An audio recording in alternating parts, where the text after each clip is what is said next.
Powered by the Montana Television Network. This is the 5:30 News on Q2, Montana's news leader. Good evening and thanks for joining us tonight. I'm Jay Cohn. And I'm Janelle Slade. Tonight, new details in the crash that killed a 52-year-old state road worker this fall just south of Billings. Prosecutors now allege the driver of the flatbed truck who struck and killed the Billings man had been huffing canned air prior to the crash. 28-year-old Ethan Anderson is now charged with felony vehicular homicide and criminal endangerment following the October 24th crash that killed a Billings husband and father. Court documents state authorities found a can of compressed air in Anderson's truck. Now, that product contains difluoroethane, a substance often used to get high. Anderson was driving his work flatbed truck when he drove through a construction project at the South Billings Boulevard exit off Interstate 90. 52-year-old Jeff Dykeman was working the area at the time of the crash for the Department of Transportation. He was struck and pinned by the flatbed truck and died at the scene. Prosecutors say a blood test found Anderson was severely impaired after ingesting or inhaling the canned air. Anderson told police he blacked out and could not remember the crash. His bond is set at $100,000. This past weekend, Interior Secretary Ryan Zinke announced he plans to leave the Trump administration by the end of the year. This as he faces several ethics investigations into his practices managing America's public lands. CBS's Natalie Brand joins us live from the White House with the latest. Natalie. Good evening, Jay and Jeanelle. Secretary Zinke visited the White House this afternoon for a meeting behind closed doors. He submitted his resignation over this weekend in the face of multiple different ethics investigations, including one focused on real estate dealings in his home state of Montana. President Trump invited Ryan Zinke to the White House today after the Interior Secretary announced he's resigning by the end of the year.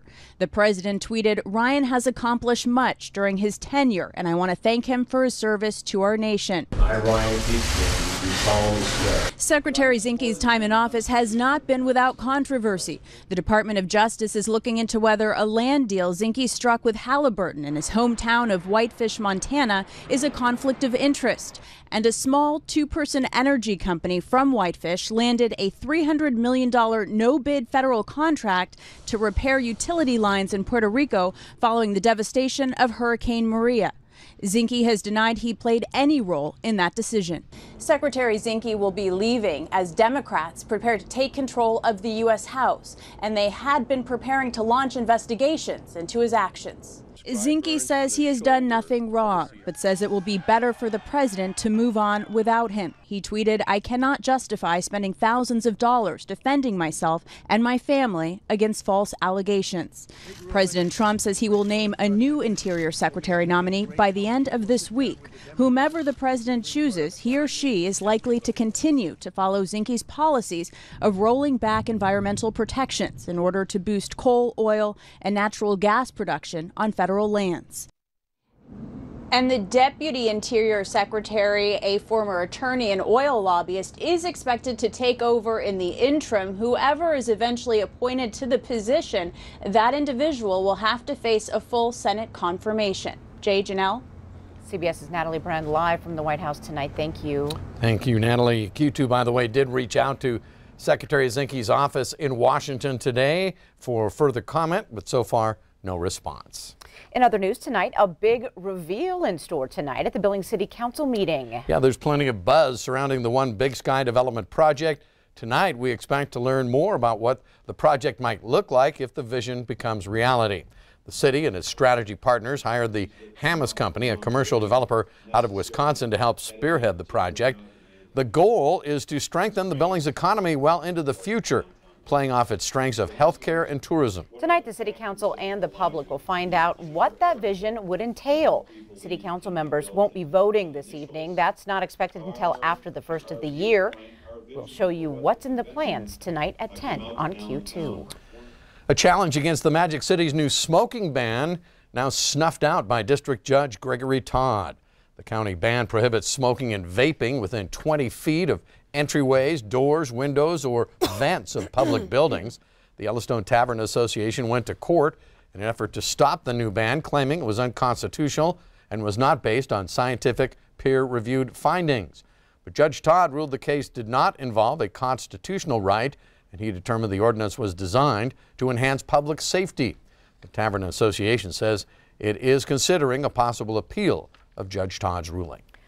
The Billings landfill will grow. This after the Department of Environmental Quality approved expansion plans today. Now, the 7-phase project will grow the landfill by 350 acres on city-owned property just south of the current landfill site. The controversial expansion has a number of neighbors concerned over possible groundwater contamination and blowing debris. Now, in response, the DEQ asked the city to make adjustments to its application, forcing the project to meet Montana Solid Waste Management Act requirements. A number of tests also showed no potential impact on the groundwater in that proposed area. Now, the Yellowstone County Health Office has 15 days to sign the license, at which point the project can begin. If the letter is not signed, the city may appeal to the Montana Board of Environmental Review. You'll want to keep an eye on the skies over Billings over the next few days. You may catch a glimpse of the largest cargo plane in the world. Now, today's crews loaded Bridger steel into this massive Russian plane, which will take the steel to help out in the recovery efforts in the wake of recent typhoon in Saipan. The first of 3 flights landed in Billings Saturday. We're told there are still 2 more flights coming to Billings, so you still have a chance to see one of these big boys land or take off. And we do mean big. Airport officials tell us lots of questions from the public about the massive plane and why it's landing in Billings. I mean, it's something that you don't see very often. People have called here from other states, seeing it on flight plans, wanting to know why it's here. And so there's a bunch of metal going to build shelters, some cable for structure recertification, some computers, hygiene material. McCarthy tells us he has seen this same caliber of plane come to Billings just one time before, about 8 years ago, and it too was helping to haul relief aid overseas. A Lodgegrass man died over the weekend after his vehicle went airborne and crashed near Wyola. 22-year-old Alan Littlelight was driving on Little Horn Road just after midnight Saturday when his vehicle left the road for unknown reasons. It vaulted over an intersection at Wyola Loop. Montana Highway Patrol says the vehicle was airborne for about 130 feet before it landed on its top. Now, Littlelight was not wearing a seatbelt and died on the scene. Montana Highway Patrol says alcohol and speed are suspected factors in that crash. One man died the day after his car was hit by a train near Hardin this morning. According to the Montana Highway Patrol, around 8 this morning, a 50-year-old Helena man was driving down Woodley Lane in Hardin when he failed to stop for an oncoming train. The Highway Patrol says the man was talking to his wife on his cell phone and apparently did not realize a train was coming.